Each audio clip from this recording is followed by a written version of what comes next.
오늘은 지난주에 이어서 빌라델비아 교회에 대해서 두 번째로 말씀을 좀 나누겠습니다. 빌라델비아 교회에 담아진 소개된 내용이 다루다 보니까 너무 많아요. 그래서 한 시간에 맞춰지기에는 분량이 너무 크기 때문에 오늘까지 미처 지난주 안내하지 못했던 내용을 같이 여러분들과 나누도록 하겠습니다. 우선 빌라델비아 교회는 서머나 교회와 함께 7교회 가운데 책망이 없었던 교회입니다. 칭찬만 있었어요. 어떤 칭찬이었는가 기억나시죠? 네가 작은 능력을 가지고도 내 말을 굳게 지켰다. 이것이 아주 중요한 칭찬이었습니다. 거기서 작은 능력이라는 것은 소위 세상으로 볼 때는 허접하고 별로 영향력도 없고 입이 쩍 벌어질 정도로 무슨 감탄할 내용도 없는데 네가 그 적은 능력을 가지고도 내 말을 굳건히 지켰다. 그러면 도대체 뭘 지켰다는 이야기일까? 궁금하죠? 지난주 빌라델비아 교회 성도들이 현실적으로 부딪혀 있는 물리적인 고통이 뭐였습니까? 유대 공동체로부터 출교를 당하는 일이었어요. 그러면 혹자는 그까지 출교하라면 하는 거지 뭐. 근데 그 시대에는 유대인들에게 출교라는 것은 그냥 거의 죽음과 방불한 처사입니다. 유대 공동체에서는 예수님이 육신의 몸을 입고 오셨다는 이 신학에 대해서, 교리에 대해서 결코 받아들일 수가 없었어요. 근데 언젠가부터 이방 땅에 같이 나와 사는 일부 유대 기독교인들이 바로 예수를 중심으로 그분을 그리스도로 쫓고 그분을 구주로 고백하고 따로 모임을 스물스물 갖기 시작하는 거죠. 이게 뭐지? 하고 들여다봤더니 유대 공동체에서는 구약만 알고 구약에 예언된 메시아를 지금도 기다리고 있는데 이게 무슨 황당하고 회개한 짓인가 해서 조사를 하고 압박을 하다가 결국 그 고백을 양보하지 않고 자기들의 압박에 꿈쩍도 않는 무리들을 향해서 결정을 내리기 시작합니다. 정 안 되겠다. 출교하자. 이런 벌 중에 제일 무서운 벌이 사실은 출교입니다. 출교라는 것은 무슨 뜻이 되냐면 넌 이제부터 하나님의 백성이 아니다. 얼마나 무서워요. 그러니까 그 출교의 선언을 받을 때마다 빌라델비아 지역에 사는 성도들의 입장에서는 왜 안 흔들렸겠습니까? 야, 이거 우리가 이게 사는 게 이렇게 믿는 게 이거 정말 맞는 건가? 얼마나 저들 기준에서 말이 안 됐으면 우리도 제일 무서워하는 출교를 우리들에게 가할까? 왜 안 흔들렸겠습니까? 이런 상황 속에서 끝까지 주님의 약속을 붙들고 주님만 바라보고 흔들리지 않았던 사람들이 바로 빌라델비아 교회 성도들이에요. 그래서 이들을 격려하고 칭찬하는 표현 속에 유독 뭐가 많냐면 구약적 용어와 구약적 인용이 많아요. 왜? 구약 성경을 탁 들으면 어떤 유대인이든지 이거 구약에 나와 있는 내용인데 알까요? 처음 듣는 내용일까요? 당연히 알죠. 그러면 그것을 기독교 공동체에서 들었을 때 어떤 생각이 들겠어요? 구약의 그 이사야의 선지자의 글이 이런 성취적 예언이었구나 해서 더 신앙적으로 공고해지는 거죠. 우리가 믿는 것이 붙들고 있었던 것이 결코 틀리지 않았구나. 자, 그래서 7절을 보시면 스케치하듯 앞부분은 좀 설명만 하고 지나가겠습니다. 7절을 보시면 빌라델비아 교회의 사자에게 편지하라. 거룩하고 진실하사. 이거 전부 구약의 하나님에 대한 수식적 표현이라는 거 지난주 말씀을 드렸죠. 다윗의 열쇠, 다 구약적 표현입니다. 열쇠를 가지신 이 곧 열면 닫을 사람이 없고 닫으면 열 사람이 없는 그가 이르시되, 문의 개념이 자주 등장을 합니다. 열쇠, 닫다, 열다. 왜 문의 개념이 등장을 할까요? 여기뿐 아니에요. 8절을 보시면 볼지어다 내가 네 앞에 열린 문을 두었으되 능히 닫을 사람이 없고 내가 네 행위를 아노니. 자, 잠깐 보십시다.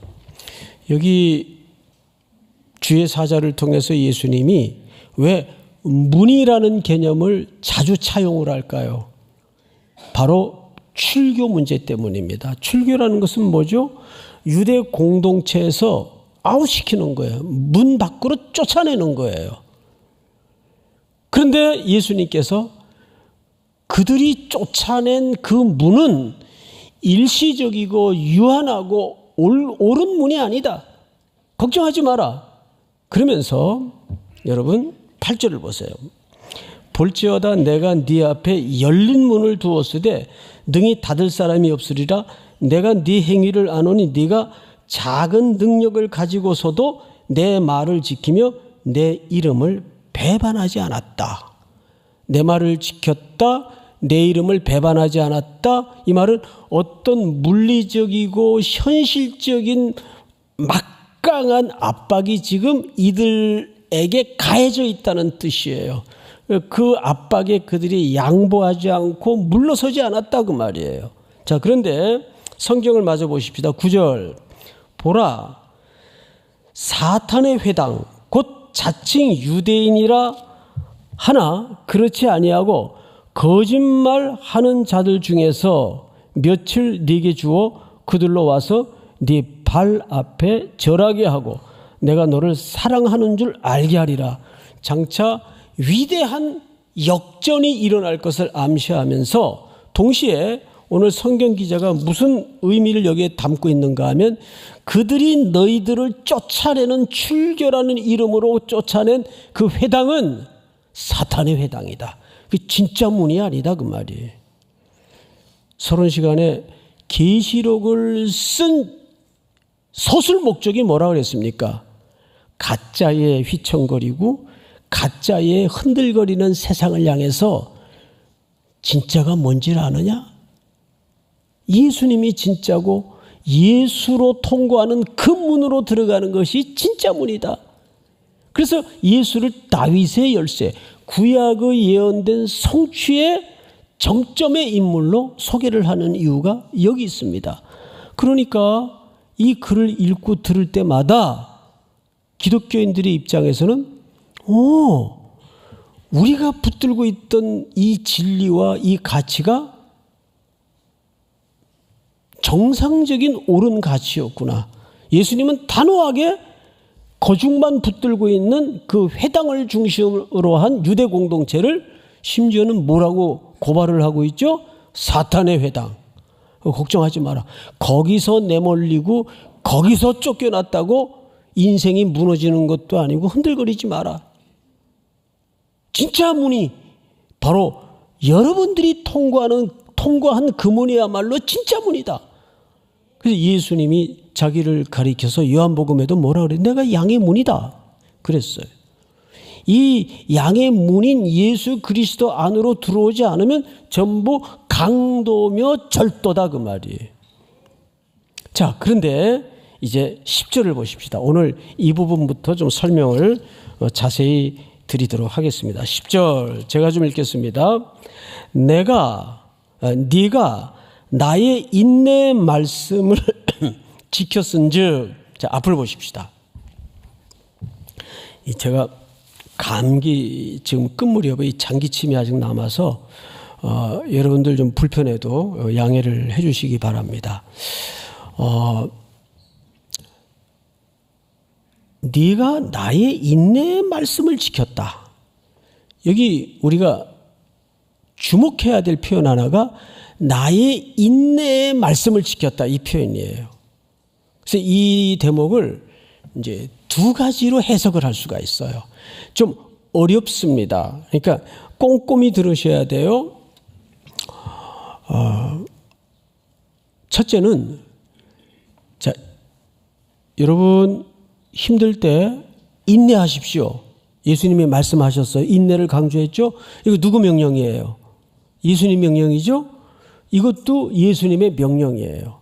자, 그런데 방금 말씀드린 이런 패턴으로 이 본문을 해석하는 해석이 있어요. 이것은 예수님이 우리에게 명령한 인내를 지켰다는 말이다. 또 하나는 이 대목이 어렵습니다. 예수님 자신의 인내예요. 근데 예수님이 인내하셨습니까? 안 하셨습니까? 인내하셨죠. 뭐 따지고 할 것 없이 예수님의 가장 확고하고 분명한 인내는 십자가에 이르시기까지 모든 걸 견뎌내시고 이기신 인내입니다. 인내를 그 이상 설명할 수 없잖아요. 이렇게 두 종류로 해석이 돼요. 근데 이것은 선택의 문제보다는 사실은 넓은 범주에서는 같은 얘기예요. 우리로 하여금 인내하십시오.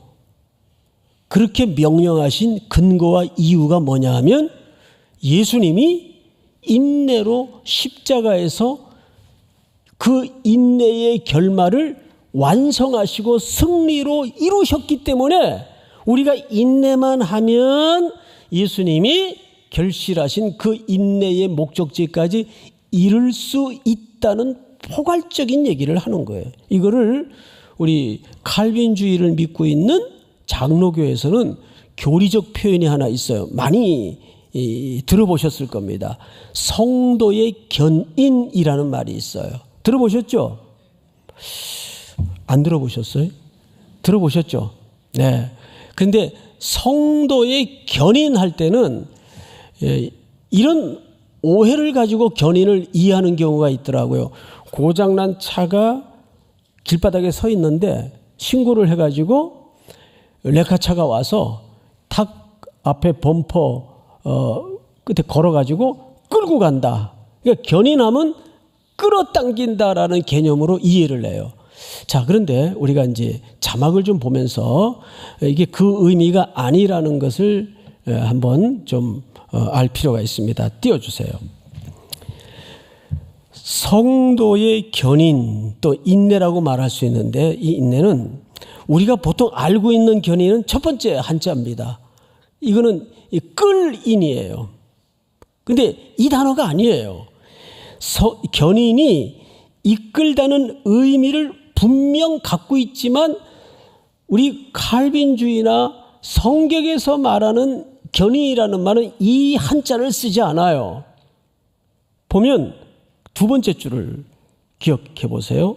성도의 견인에서 말하는 견인은 다른 한자, 이것도 뭡니까? 이것도 견인이에요. 근데 한자가 달라요. 그럼 두 번째 견인은 무슨 뜻일까요? 이런 뜻입니다. 두 번째 견인이라는 것은 굳게 버티고 서 있다 그 말이에요. 이끌다라는 개념이 아니죠. 앞에 한자는 이끌다라는 말이 돼요. 그래서 우리가 성도의 견인할 때는 마치 뭐 예수님이 우리를 끌어주신다. 우리 신앙생활의 전 범주 안에서 물론 그런 요소가 있지요. 그러나 적어도 교리적으로 표현할 때 성도의 견인하면은 이끌다라는 말보다는 무슨 뜻이라고요?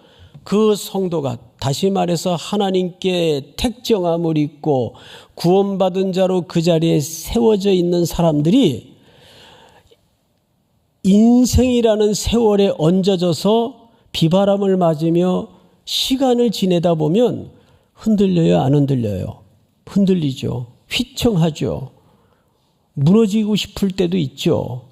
그럴 때 그 자리에서 뽑혀지지 않고 잘 견딜 수 있도록 삼위 하나님께서 버티게 해준다는 뜻입니다.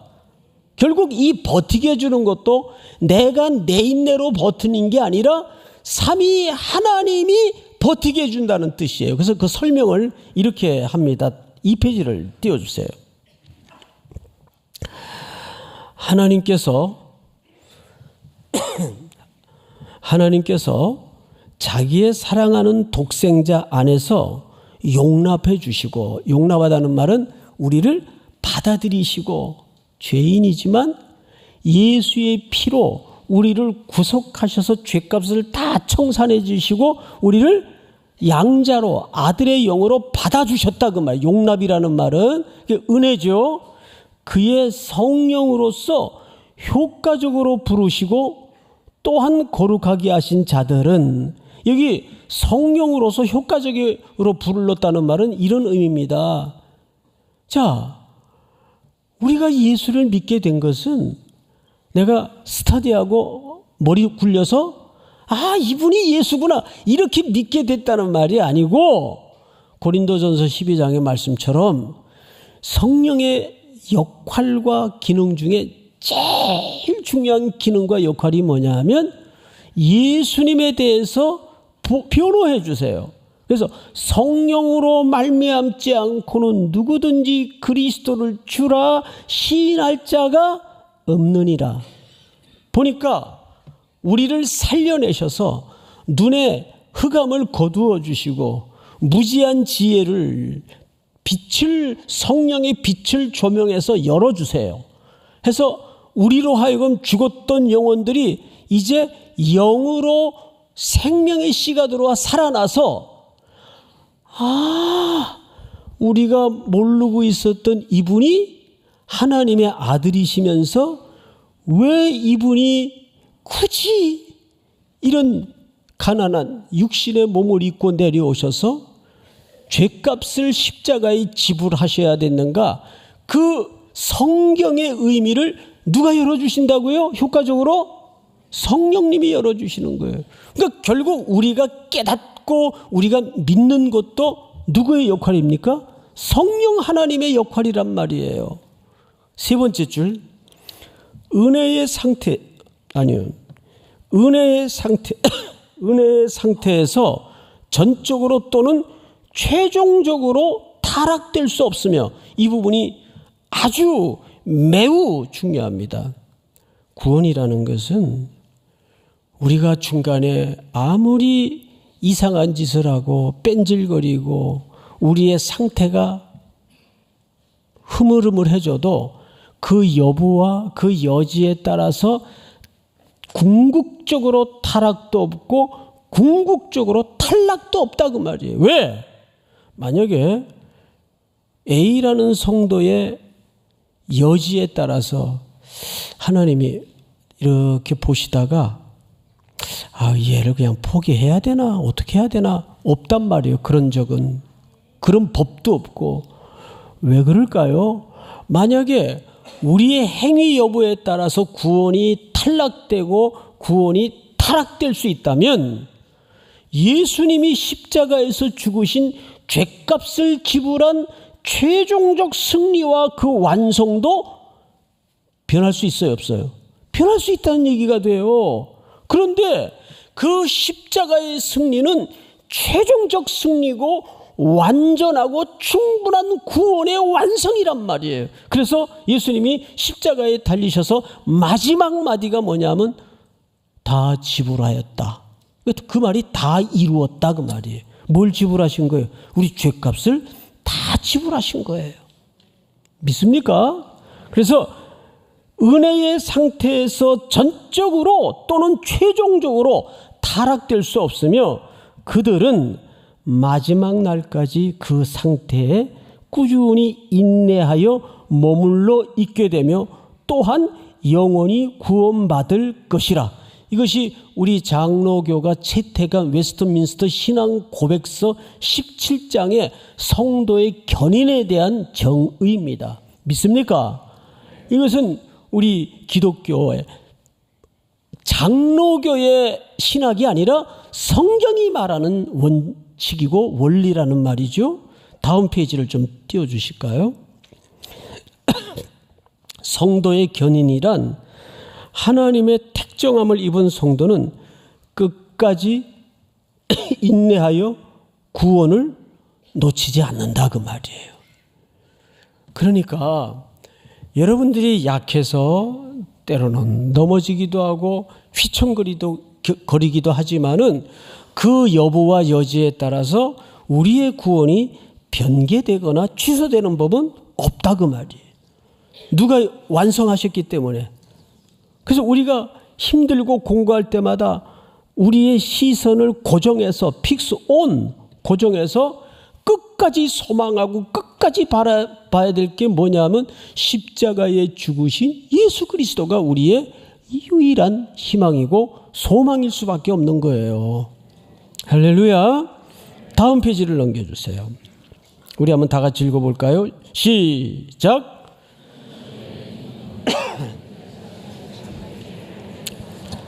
자, 다시. 예. 굉장히 어수선해요, 지금 소리가. 이 위에 큰 줄은 제가 읽을 테니까 아래 내용만 여러분들이 한번 읽어주시기 바랍니다. 이러한 성도의 인내와 최종 승리를 확신할 수 있는 근거가 무엇인가? 시작. 성도들의 이 견인은 그들 자신의 자유의지에 달려있는 것이 아니다.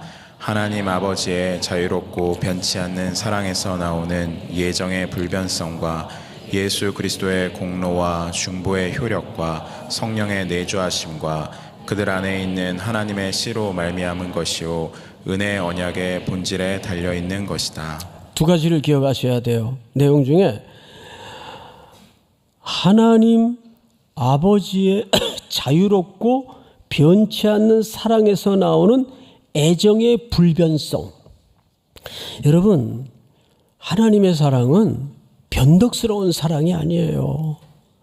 수천 년 역사에 어떤 역사죠? 죄악과 배반의 역사를 뚫고 들어오셔서 제가 가장 코로나 시간 동안에 붙잡고 있었던 말씀이 예레미야 애가의 말씀인데 여호와의 자비와 긍휼이 무궁하심으로 우리가 진멸되지 아니함이니이다. 이것이 아침마다 새로우니 주의 뭐가 크시도소이다. 근데 그 성실이 누구의 성실이세요? 주의 성실이세요. 우리 보고 성실하라는 1차적인 명령이 아니에요.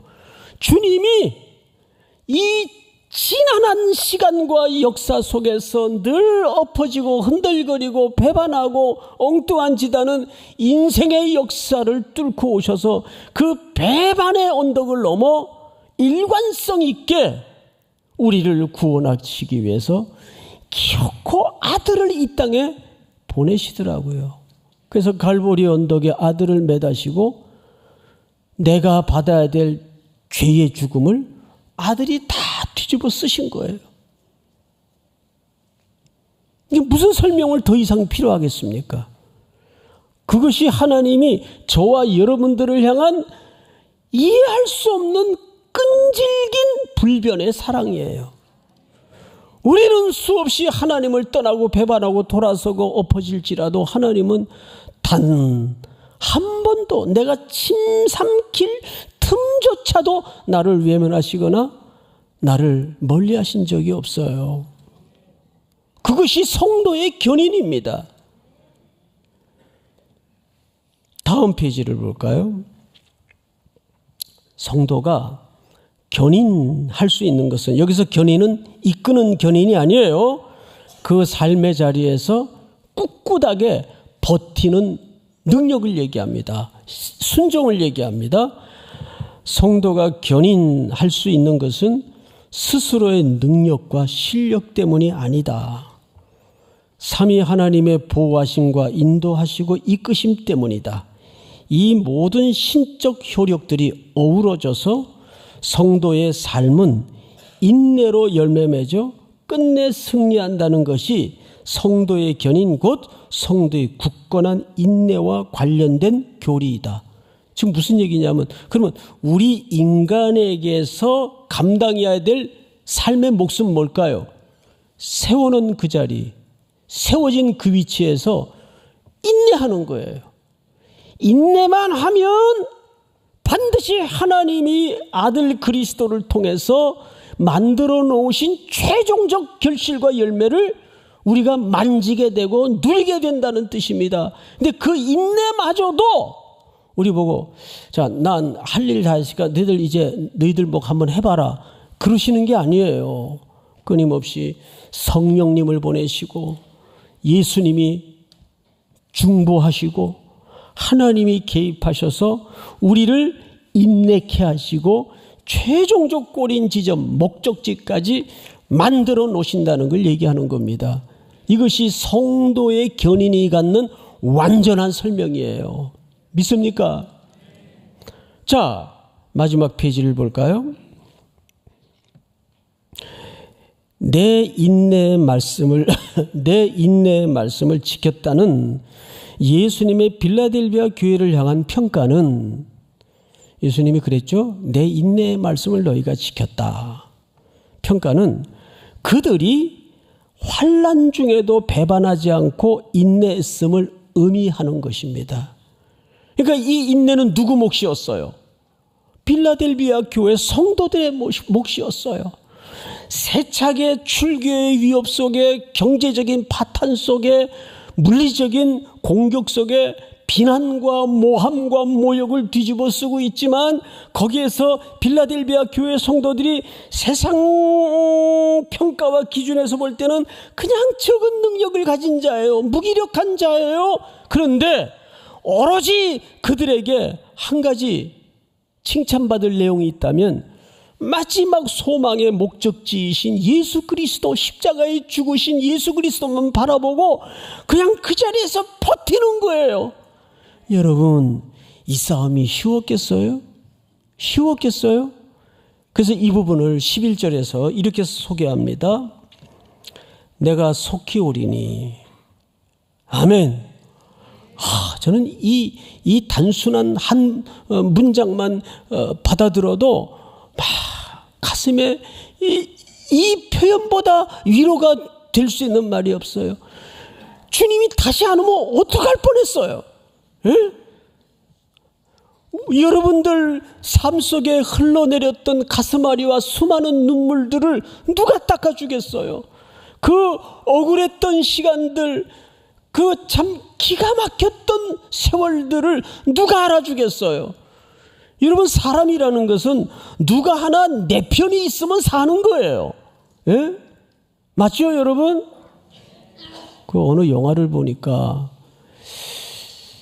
그 누구죠? 윤여정 씨가 이렇게 뚝에서 앉아가지고, 쪼그려 앉아가지고 엄마 아빠 잃어버린 손녀딸을 강둑에 앉혀놓고 담배를 한 대,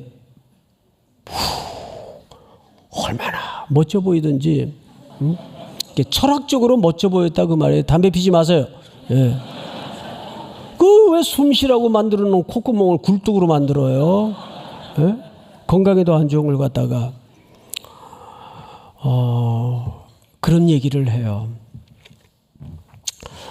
세상살이 아무리 힘들어도 내 편 하나만 있으면 사라지는 게 인생이요, 그래요. 예? 세상살이 아무리 힘들어도 내 편 하나만 있으면 사라지는 게 인생이요, 그래요. 근데 정말 그렇더라고요. 그러면 세상살이 아무리 힘들어도 여러분 알아주는 분이 누구예요? 예수님. 내가 속히 올 것이다. 그래서 여러분, 예수님이 다시 오실 것에 대한 긴박한 열망을 가지고 사는 게 종말론적 성도들입니다. 그것이 우리 개혁주의 종말론자들의 시간관이어야 되고 역사관이어야 됩니다. 믿습니까? 주님 다시 오십니다. 조금만 견디십시다. 그런데 11절에서 이어서 이런 얘기를 해요. 내가 속히 오리니 네가 가진 것을 굳게 잡아 아무도 네 면류관을 빼앗지 못하게 하라. 자, 여기 두 가지 풀어내야 될 설명이 있습니다. 내가 가진 것을 굳게 잡아라. 그러면 빌라델비아 교회 성도들이 가진 것은 뭐고 뭐길래 굳게 잡으라는 말일까? 성경에는 명징하게 설명이 없어요. 그런데 이 계시록 전반에 걸쳐 맥락 속에서 보면 금방 이것이 뭘 얘기하는지를 우리는 알 수가 있습니다. 그것은 일상에 버티고 있는 상태를 얘기합니다. 예? 여러분, 우리 생활이 그렇잖아요. 오늘 어떻게 하든 무너지지 않고 죄짓지 않고 주님만 열망하면서 살아내면 또 어둠이 찾아오고 아침이 밝아오죠. 그러면 내일은 전혀 다른 세상이 펼쳐지나요? 안 그렇거든요. 똑같이 지난한 시간들이 나를 향해 덤벼들어요. 똑같이 일터에서 또라이들이 있고 그런 일들이 마주쳐지는 거예요. 그거를 무한반복. 누가 오실 때까지? 주님 오실 때까지. 그래서 여기에 보면 면류관이라는 표현을 쓰는데 네 면류관을 빼앗지 못하게 하라. 여기서 말하는 면류관은 자, 송태근 씨 수고하셨습니다 하고 이렇게 시상 주는 그런 그랑프리 같은 개념이 아니에요. 여기서 말하는 면류관은 운동 경주자에게 최종적 승리자에게 얹어주는 살아있는 꽃으로 엮은 화관을 얘기합니다. 이건 고대 시대의 운동 경기의 최종 승리자에게 얹어주는 면류관이에요. 그 화관이에요. 그래서 성경을 잘 보세요. 12절에 이기는 자는, 이게 스포츠 용어입니다. 이기는 자는, 자 그러면 자 앞을 잠깐 보실까요? 운동 경기가 단박에 끝나는 경기가 있어요? 없어요. 고대 시대에는 제일 험하고 격한 경기가 마라톤입니다. 42.195를 뛰어야 돼요. 또 계주 경기라는 게 있겠죠? 요즘도 있지만 그런 경주를 통해서 그냥 순간순간 심장이 입 밖으로 헐떡헐떡 튀어나올 정도의 격한 인생을 살아내는 거예요. 뛰어내는 거예요. 그리고 그 최종적 골인 지점에서 꽃으로 엮은 면류관을 우리 머리에 얹어주는 겁니다. 자, 이 표현 속에 우리는 유추하거나 넉넉히 짐작하여 이룰 수 있는 것은 이거는 참 오랜 시간의 싸움 끝에 얻어질 면류관이구나. 근데 신앙생활을 하는 성도들의 인생이라는 여정이 똑같습니다. 오늘 밥한다고 내일 밥 안 해요? 또 돌아서면 밥 해고 날이 밝으면 또 일하고. 근데 뭐 뾰족하고 특별한 일이 없어요. 똑같은 일을 무한반복하는 거예요. 그건 저도 마찬가지고 여러분들도 마찬가지예요. 그래서 우리는 무슨 아주 엑셀런트한 특별한 일을 자꾸 얘기하지 말고 매일매일 우리 일상이라는 시간 속에서 마주치는 그 일을 오늘도 감당해야 되고 또 내일도 날이 밝으면 또 그 일이 또 부딪혀 오는 거죠. 그 싸움을 무너뜨리지 말라 그 말이에요. 믿습니까? 그니 이 여정이 쉽겠습니까? 어려운 거예요. 어려운 거예요. 근데 신앙생활은 그거 끝까지 완주하는 싸움입니다. 나의 달려갈 길을 마치고 사도 바울이 감옥에서 쓴 고백 같은 유언 같은 글이지 않습니까? 믿음을 지켰다고 얘기합니다. 나의 달려갈 길을 마치고 믿음을 지켰으니 여러분들도 주님 다시 오시는 그날까지 달려갈 길을 다 완주하는 믿음의 인내, 순종이 있기를 주의 이름으로 축복하고 축원합니다.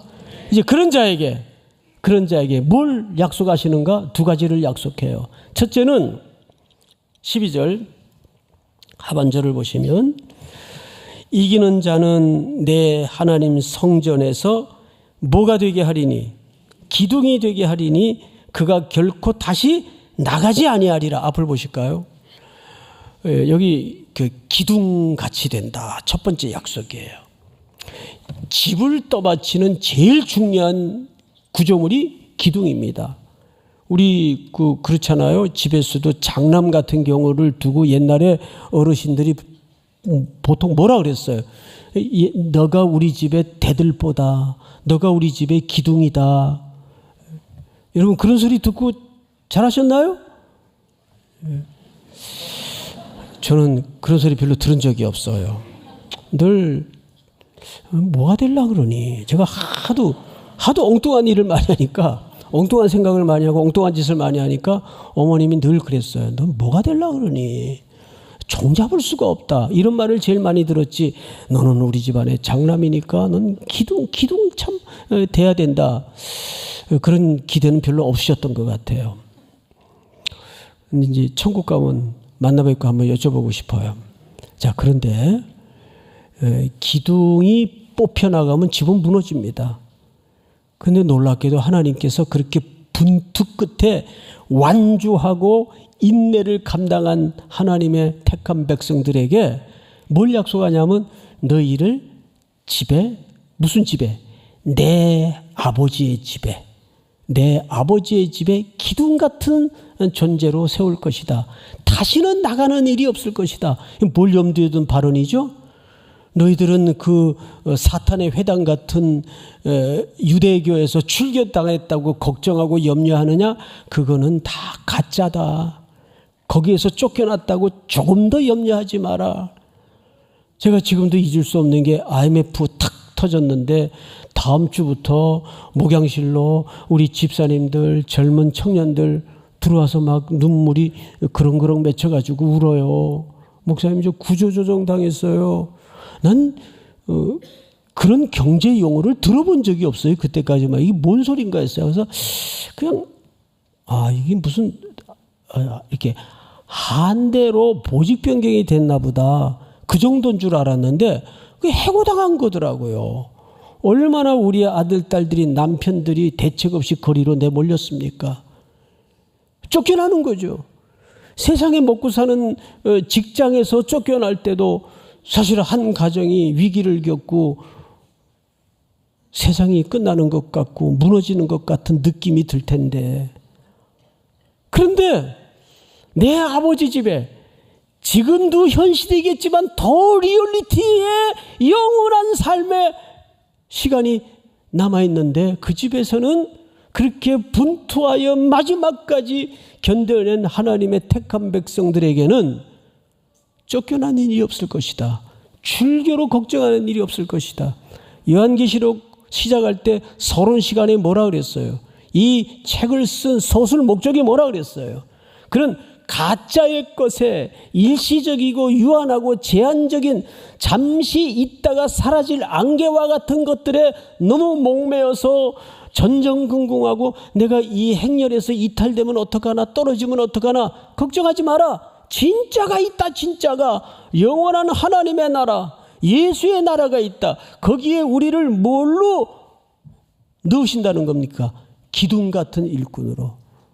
두 번째 약속이 뭐냐 하면 12절을 보세요. 내가 하나님의 이름과 하나님의 성 곧 하늘에서 내 하나님께로부터 내려오는 새 예루살렘의 이름과 나의 새 이름을 그의 위에 기록하리라. 자, 여러분, 누군가의 이름을 여기다 새긴다는 것은 이게 무슨 뜻이에요? 내가 너를 지명하여 불렀나니 너는 내 것이라. 이건 소유를 확인하는 뜻이에요. 그래서 한창 남녀 커플이 막 정말 모든 걸 주어도 아깝지 않을 정도로 사랑할 때는 막 서로 여기다가 막 이름 새기고 난리가 나요. 그런데 결혼할 때는 딴 사람하고 결혼하면 그 나중에 또 그거 지우느라고 요즘 그게 아주 또 문전성시를 이룬다 그래요. 그러니까 그런 거 몸에다 새기지 마세요. 오직 우리의 신비에 누구의 이름만이 영원할까요? 예수, 나의 신랑 되신 예수 그리스도. 믿습니까? 그분의 이름이 내게 새겨지고 그분은 아가서 말씀처럼 우리를 도장처럼 마음에 새기셨다 그래요. 믿습니까? 오늘 그 예수님만이 우리의 시선을 고정시킬 영원한 소망이고 영원한 희망임을 기억하여 이 흔들거리고 핥힘으로 달려드는 우는 사자와 같은 세상에서 여러분들이 그 자리에 세워져서 끝까지 주님의 약속을 붙들고 말씀을 붙들고 적은 능력이지만 지켜낼 수 있고 분투의 승리를 성취할 수 있는 이미 십자가의 그 승리를 완성하신 예수의 승리를 바라보고 흔들리는 세상에 흔들림 없는 걸음으로 나아가기를 주님의 이름으로 축원하고 축복합니다. 다 일어나십시다.